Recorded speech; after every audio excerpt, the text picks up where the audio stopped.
Hello student, welcome back to my channel Shivam study knowledge. Student, इस video में class 12 Hindi 2025 board exam के लिए हिंदी का एक मोस्ट इंपॉर्टेंट वीडियो लेकर आया हूं।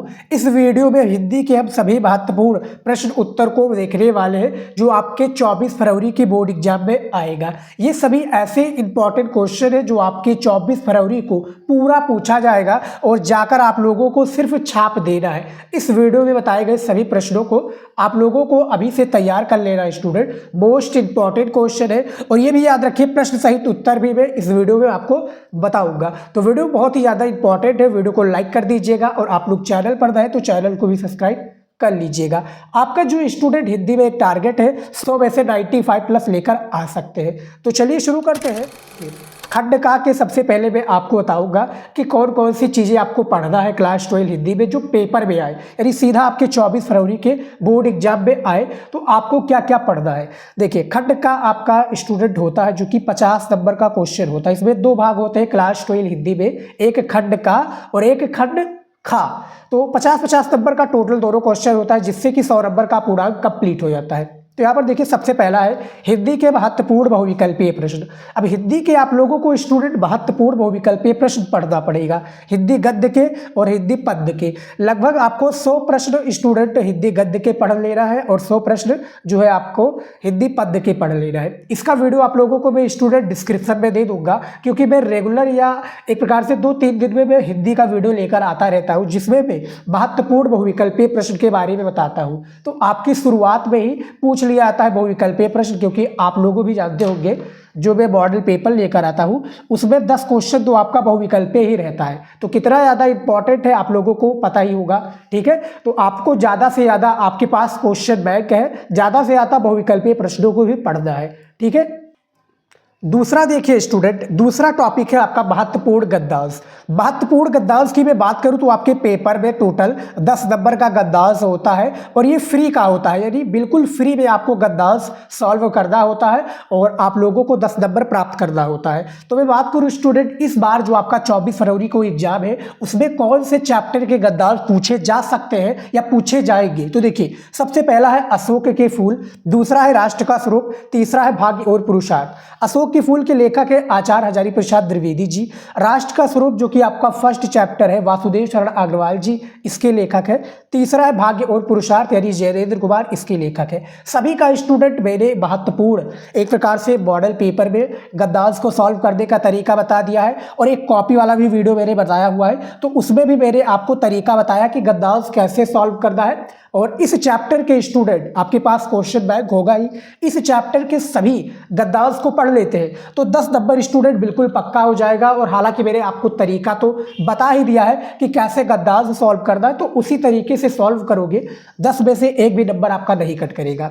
ठीक है, और मैं जो जैसा कि मैंने बताया था स्टूडेंट, पूरा मैं वीडियो सोल्यूशन के साथ बताऊंगा, तो मैं डिस्क्रिप्शन में आपको एक और टॉपिक बताऊंगा, लेकिन फिलहाल आप वीडियो को देखिए क्योंकि इसका भी आपको सोल्यूशन मिलने वाला है इस वीडियो में।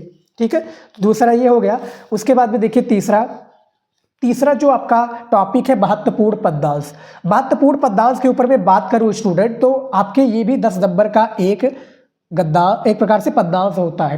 पेपर में 2 पूछे जाते हैं लेकिन पेपर में केवल एक ही करना होता है। ठीक है, तो देखिए मैं बात करूं तो केकई का अनुताप, दूसरा है श्रद्धा बनु, तीसरा है पवन दूतिका। केकई का अनुताप मैथिली शरण गुप्त, श्रद्धा बनु जयशंकर प्रसाद जी, पवन दूतिका अयोध्या सिंह उपाध्याय हरियोध जी। इसके कवि है, चैप्टर का नाम है। इसके 5-5 स्टूडेंट पद्यांश को पढ़ लेना है, मोस्ट इंपॉर्टेंट है, 24 फरवरी को आएगा। चौथा देखिए, चौथा है लेखक का जीवन परिचय। अब लेखक के जीवन परिचय की मैं बात करूं स्टूडेंट, ठीक है, तो लेखक का जीवन परिचय कौन सा इंपॉर्टेंट है। सबसे पहले है कन्हैयालाल मिश्र प्रभाकर जी, दूसरे है आचार्य हजारी प्रसाद द्विवेदी जी और तीसरे है आपके हरिशंकर परसाई जी। तो ये लेखक का जीवन परिचय है। इन सभी का वीडियो आपको स्टूडेंट चैनल पर मिल जाएगा और आपके क्वेश्चन बैंक में है तो वो बहुत बड़े में, इतना में आपको लिखना नहीं है। हालांकि पेपर में मैं बात करूं केवल आपको एक ही लेखक का जीवन परिचय जो है लिखना होता है, लेकिन ये तीनों तैयार कर लोगे तो 24 फरवरी को आएगा। ठीक है, तीनों तैयार कर लोगे, मान लीजिए कि एक ही आता है, वही आपके लिए इनफ है, 5 नंबर वो दिलाकर जाएगा। ठीक है, तो लेखक का जीवन परिचय तैयार कर लीजिएगा। 5वां देखिए कवि का जीवन परिचय। कवि का जीवन परिचय भी आपका 5 नंबर का पेपर में आता है। अब कौन से कवि का जो है जीवन परिचय इस बार आएगा। सबसे पहले आपके हो जाएंगे आपका स्टूडेंट जयशंकर प्रसाद, यहाँ पर परसाई लिख गया है, ठीक है, आपके हो जाएंगे जयशंकर प्रसाद जी। उसके बाद में देखिए दूसरे पर हो जाएंगे भारतेंदु हरीश चंद्र जी। यहाँ पर देखिए हरिशंकर भी गलत हो चुका है स्टूडेंट, ठीक है, हरीश चंद्र जी हो जाएंगे आपके दूसरे वाले। तीसरे है महादेवी वर्मा जी, ठीक है, ये कवि के जीवन परिचय जो कि पेपर में आएगा, तैयार कर लीजिएगा। जीवन परिचय का वीडियो चाहिए तो चैनल पर मिल जाएगा, ठीक है, कोई चीज़ का दिक्कत नहीं है। बस आप लोगों को सिंपल सा करना क्या है, आप लोग हमारे चैनल पर विजिट करेंगे तो वहाँ पर प्लेलिस्ट दिखेगा, ठीक है, प्लेलिस्ट वाले भाग में जाओगे तो क्लास 12 हिंदी का 2025 की फुल तैयारी का वीडियो आपको मिल जाएगा, जिसमें A to Z यानी A to Z फुल तैयारी क्लास 12 हिंदी की कराई गई है, ठीक है। हिंदी स्टूडेंट जैसा कि मैं बता रहा हूँ, हिंदी एक ऐसा सब्जेक्ट है जिसमें आप 95% ला सकते हैं, बस सही आपको गाइडेंस की ज़रूरत है, ठीक है। 6 नंबर देखिए कहानी। अब कहानी में बात करूँ तो सबसे पहले है बहादुर कहानी, ठीक है, दूसरे है लाठी, तीसरा है पंचलाइट। अब देखिए इस कहानी में बात करूँ स्टूडेंट तो एक सारांश आपका पूछा जाएगा, ठीक है, सारांश पूछा जा सकता है, नहीं तो इसका उद्देश्य पूछा जाएगा कि इसका उद्देश्य क्या है, और नहीं तो आपका इसके कहानी के जो प्रमुख पात्र है इनका चरित्र चित्रण के बारे में पूछा जाएगा। ये 3 चीज़ें आपके पूछे जाते हैं। बहादुर कहानी का सारांश लिखिए या उद्देश्य लिखिए या इसके प्रमुख पात्र यानी बहादुर का चरित्र चित्रण कीजिए। लाठी का भी है, पंचलाइट का भी है। तो ये हर साल आता है पेपर में, केवल एक ही आपको कहानी को लिखना है, 80 शब्दों में आता है, ठीक है, तो इसका भी वीडियो चैनल पर मिल जाएगा। 7वां देखिए खंड काव्य। खंड काव्य जो होता है स्टूडेंट ये डिस्ट्रिक्ट वाइज होता है, यानी जिला वाइज मैं बात करूँ, जैसे कि हमारे जो यूपी में 75 जिला है ना, और इसके अलग खंड काव्य होते हैं, यानी हर एक डिस्ट्रिक्ट के अलग खंड काव्य होता है। यानी किसी के डिस्ट्रिक्ट में त्यागपति खंड काव्य लगता है, किसी के में रश्मरथी, किसी के में मुक्ति यज्ञ, किसी के सत्य का जीत या किसी के आलोक वृत्त, ठीक है, ये सभी खंड काव्य लगता है। किसी के में एक और खंड काव्य होता है, ठीक है स्टूडेंट, जो कि श्रवण कुमार, तो किसी के में श्रवण कुमार भी लगता होगा। तो ये डिस्ट्रिक्ट वाइज होता है स्टूडेंट। आप लोगों को करना क्या है, आपके पास खंड काव्य वाले भाग में जाना है। क्लास 12 हिंदी का जो क्वेश्चन बैंक है या बुक, उसके भाग में जाओगे तो आपको मिल जाएगा कि आपको कौन सा खंड काव्य पढ़कर जाना है, ठीक है, तो वही खंड काव्य पढ़ लीजिएगा और सभी का वीडियो मिल जाएगा। ये रही कि भैया मैं एक ही डिस्ट्रिक्ट के ऊपर ध्यान देता हूँ। आप लोग हमारे सभी विद्यार्थी हैं और सभी जिलों से आते हैं, ठीक है, तो सभी के ऊपर एक प्रकार से सभी का जो खंड काव्य है उस पर वीडियो बनाना हमारा कर्तव्य है, इसीलिए मैं वीडियो बनाया हूँ। और आप लोग जाकर देखिए, आपके पेपर के लिए इंपॉर्टेंट है और वही खंड काव्य आपको तैयार करके जा रहा है, तब जाकर आपको मिलेगा 5 नंबर, ठीक है, तो पढ़ लीजिएगा। उसके बाद में देखिए यहाँ पर अब आ चुका है खंड खा। देखिए स्टूडेंट खंड खा में यहाँ पर हमें 50 नंबर का क्वेश्चन तैयार करना है। 50 नंबर के क्वेश्चन को यहाँ से हमें तैयार करना है। 8 नंबर जो हमारा टॉपिक है महत्वपूर्ण संस्कृत गद्यांश, ये हमारा स्टूडेंट यहाँ से जो स्टार्ट हो गया है, ये हमारा हिंदी व्याकरण स्टार्ट हो चुका है, ठीक है। यहाँ से हमें 50 नंबर के सारे क्वेश्चंस को अटेम्प्ट करना है। तो देखिए 8वां क्वेश्चन है महत्वपूर्ण संस्कृत का गद्यांश, एक प्रकार से इसको हम टॉपिक कहते हैं। तो कौन से जो है महत्वपूर्ण संस्कृत के गद्यांश में बात करूं तो ये भी आपके स्टूडेंट 2+7 यानी 2+5 बराबर 7 नंबर का पूछा जाता है। आपका संस्कृत का गद्यांश 2 नंबर संदर्भ का दिया जाता है और 5 नंबर अनुवाद का दिया जाता है। तो इस बार जो मैं बात करूं कौन सा संस्कृत के गद्यांश से आपका जो है पूछा जाएगा गद्यांश, सबसे फर्स्ट चैप्टर है आत्मज्ञ एवं सर्वज्ञ, दूसरा है संस्कृत भाषायाम महत्वम, तीसरा है महामना मालवीय। ये 3 चैप्टर के आप लोग स्टूडेंट संस्कृत गद्यांश को पढ़ लोगे तो इससे बाहर नहीं आएगा। इसमें सबसे ज्यादा जो कठिन होता है वो अनुवाद करना कठिन होता है। संस्कृत में देखकर आपको अनुवाद करना होता है, ठीक है, एज इट इज वही लिखना होता है। बेसिकली हम कहते हैं उसको ट्रांसलेशन, ठीक है, संस्कृत टू हिंदी। दूसरा देखिए स्टूडेंट ये आपका संस्कृत भाषा महत्वम, तीसरा महामना मालवीय। तो इन चैप्टर की जब यदि आप लोग संस्कृत के गद्यांश को पढ़ लोगे यानी 5-5 ही पढ़ लोगे तो इनफ रहेगा और 7 नंबर दिया जाएगा। हर साल ये भी पूछा जाता है। 9वां देखिए टॉपिक संस्कृत श्लोक, यानी संस्कृत का श्लोक कह लीजिए, इसको आप संस्कृत का पद्यांश भी कह सकते हैं। किस चैप्टर से आपके इस बार 24 फरवरी को पूछा जाएगा श्लोक, हर साल पूछा जाता है। तो सबसे फर्स्ट चैप्टर है सुभाषित रत्नान, और हमारा नया चैप्टर एक ऐड हुआ है जो कि दूसरा वाला देख सकते हैं, ऋतु वर्णनम। इसमें हेमंत है, वसंत है, ठीक है, ऋतु नाम का एक चैप्टर है। तो कई सारे भाग इसमें होते हैं, ठीक है। तो सुभाषित रत्नान तो हर साल एक ना एक आपका श्लोक देखने को मिल ही जाएगा। दूसरा है ऋतु वर्णनम, तो ये भी आपका एक नया चैप्टर ऐड हुआ है, तो काफ़ी चांस है इससे कि इससे भी आएगा। तीसरा है दूत वाक्यम, ठीक है। तो कम से कम 5-5 श्लोक को पढ़ लीजिए, इसमें भी आपको 2 + 5 = 7 नंबर दिया जाएगा, ठीक है, श्लोक को सॉल्व और उसके चैप्टर का नाम बताने के लिए, ठीक है। इतना क्लियर हो गया। उसके बाद में देखिए 10 नंबर में है संस्कृत के महत्वपूर्ण प्रश्न। संस्कृत के महत्वपूर्ण प्रश्न, जो कि आपका 2 नंबर का एक प्रश्न होता है, संस्कृत में होता है और उसका आंसर आपको संस्कृत में देना पड़ता है, ठीक है। तब जाकर 4 नंबर दिया जाता है और 5 या 4 आपके संस्कृत के प्रश्न बोर्ड एग्जाम में दिए होते हैं। आप लोग हमारे मॉडल पेपर का वीडियो देखते होंगे तो आपको क्लियर पता होगा, ठीक है। तो यहाँ पर देखिए संस्कृत के महत्वपूर्ण प्रश्न में सबसे पहला, किस चैप्टर से सबसे ज़्यादा जो है संस्कृत के प्रश्न पूछे जाते हैं। सबसे फर्स्ट चैप्टर है महर्षि दयानंद, दूसरा है भोजस्योदार्यम, तीसरा है जातक कथा और चौथा है दूत वाक्यम, पांचवा है पंचशील सिद्धांता, ठीक है। ये ऐसे चैप्टर है जिसके संस्कृत के प्रश्न बोर्ड एग्जाम में ज़्यादातर पूछे जाते हैं। 11 नंबर आपका टॉपिक देखिए रस।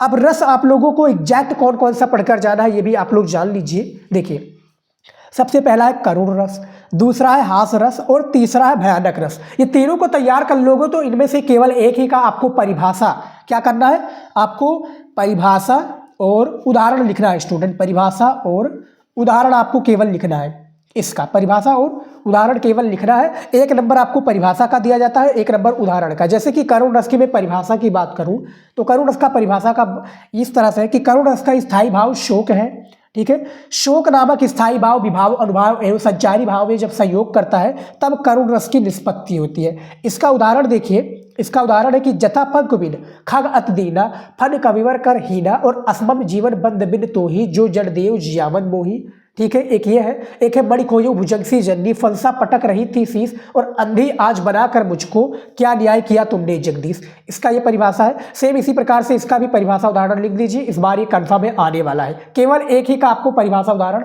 लिखना होता है, ठीक है। तो रस भी आपके बोर्ड एग्जाम में हर साल पूछे जाते हैं, तैयार जरूर कर लीजिएगा। 12 नंबर देखिए टॉपिक अलंकार। अलंकार की मैं बात करूं तो ये भी आपका 2 नंबर का होता है, यानी 1 नंबर परिभाषा का, 1 नंबर उदाहरण का। अलंकार उपमा, तीसरे पर उत्प्रेक्षा, दूसरे पर, पहले पर रूपक। ये ऐसे अलंकार है जो पेपर में हर साल पूछे जाते हैं। तो रूपक अलंकार भी पूछा जाता है, जैसे परिभाषा इसका बहुत इजी है कि जहां उपमेय और उपमान में काल्पनिक आभेद आरोपित किया जाए वहां रूपक अलंकार होता है। इसका जो उदाहरण है कि उदत उदगरी मंच पर रघुवर बाल पतंग विकसे संत सरोज सब हर्षे लोचन भ्रंग। इसका ये परिभाषा उदाहरण है। और इसका एक और उदाहरण है कि चरण कमल बंदो हर राई। तो दूसरा एक उदाहरण है। उत्प्रेक्षा का सेम इसी प्रकार से परिभाषा और उपमा का भी आपको परिभाषा उदाहरण देना पड़ेगा, ठीक है। तैयार कर लीजिएगा। वीडियो आपको जितने भी मैं इस वीडियो में, यानी इस स्टूडेंट इस वीडियो में जितने भी मैं टॉपिक के बारे में बता रहा हूँ सभी का वीडियो में स्टूडेंट डिस्क्रिप्शन में आपको दे दूंगा, ठीक है। डिस्क्रिप्शन चेकआउट जरूर कर लीजिएगा। सभी का वीडियो मिल जाएगा, 1-1 घंटे का 2 वीडियो मिलेगा, उसके बाद में छोटा छोटा वीडियो मिलेगा। तो सभी को आपको देखना है, ठीक है, और हिंदी की तैयारी मजबूत करना है। 13 नंबर देखिए छंद। अब छंद में मैं बात करूं तो कौन कौन सा छंद पूछा जाता है। देखिए चौपाई छंद, दोहा छंद, सोरठा छंद। ये ऐसे छंद हैं जो आपके 2 नंबर के पेपर में हर साल पूछे जाते हैं, ठीक है, पढ़ लीजिएगा स्टूडेंट। 14 नंबर टॉपिक देखिए निबंध। निबंध कौन कौन सा इंपॉर्टेंट है जो इस बार पेपर में पूछे जाएंगे। हालांकि पेपर में केवल एक ही करना रहेगा, 9 नंबर का निबंध आपके पेपर में दिया होता है। सबसे पहला है बेरोजगारी की समस्या और समाधान, दूसरा है पर्यावरण प्रदूषण की समस्या और समाधान, तीसरा है आतंकवाद कारण और निवारण, और आपका चौथा है क्रिकेट का आंखों देखा वर्णन या किसी मेले का आंखों देखा वर्णन। ये भी पूछा जा सकता है, ठीक है। और 5वां जो आपका निबंध है जनसंख्या वृद्धि। तो ये 5 टॉपिक पर निबंध तैयार कर लोगे तो इंपॉर्टेंट रहेगा भैया, 9 नंबर पक्का रहेगा, ठीक है। वीडियो चैनल पर मिल जाएगा। आप लोग हमारे रेगुलर स्टूडेंट होंगे तो आपको पता होगा कैसे मिलेगा वीडियो, ठीक है। उसके बाद में देखिए 15 नंबर टॉपिक संधि के बारे में पूछा गया है। आपके पास क्वेश्चन बैंक है, ठीक है, क्वेश्चन बैंक है स्टूडेंट। तो लगभग 50 इंपॉर्टेंट संधि को आपको पढ़ लेना है, ठीक है। नहीं पढ़ना है तो आप लोग हमारे टॉपिक यानी 5 इंपॉर्टेंट टॉपिक का वीडियो देखते ही होंगे, ठीक है। उसमें भी मैं आपको बताता हूँ और मॉडल पेपर में भी मैं ज़्यादा से ज़्यादा संधि के बारे में जिक्र करता हूँ, ठीक है। संधि के बारे में स्टूडेंट में ज़्यादा से ज़्यादा जिक्र करता हूं, तो संधि को आपको तैयार करना है क्योंकि एक एक नंबर का 3 प्रश्न आपके पेपर में पूछा जाएगा। 16 नंबर टॉपिक है समास। समास की मैं बात करूं स्टूडेंट तो एक एक करके 2 समास पूछा जाता है और एक तरह के और समास पूछा जाता है कि भैया समास विग्रह कीजिए, यानी समास विग्रह करके आपको समास का नाम लिखना होता है, तो वो भी पूछा जाता है। तो आपको पेपर में तैयार कर लेना है, यानी आपके पास क्वेश्चन बैंक है उसमें तैयार कर लेना है, ठीक है। 50 को संधि तैयार कर लोगे, सॉरी समास को आ जाएगा। प्रत्यय को इसी तरीके से तैयार करना है। 17 नंबर टॉपिक और विभक्ति जो कि आपका विभक्ति और नियम और एक प्रकार से वो पूछा जाता है कि भैया इसका नियम बताइए, इसका कौन सा विभक्ति है, ठीक है, तो ये बताना पड़ेगा। और 19 नंबर जो टॉपिक है पत्र लेखन, ये नया टॉपिक ऐड हुआ है हमारे साहित्यिक हिंदी में स्टूडेंट, ठीक है। साहित्यिक हिंदी में एक नया टॉपिक ऐड हुआ है पत्र लेखन के बारे में भी आपको ज़्यादा से ज़्यादा तैयार करना पड़ेगा, ठीक है। आपके पास जो क्वेश्चन बैंक है उसी से पत्र लेखन आपके आएंगे, बाहरी कोई भी पत्र लेखन नहीं आएगा। पत्र एक और मैं बात करूँ स्टूडेंट तो पत्र कई सारे तरीके से, एक औपचारिक पत्र पूछा जाता है, ठीक है।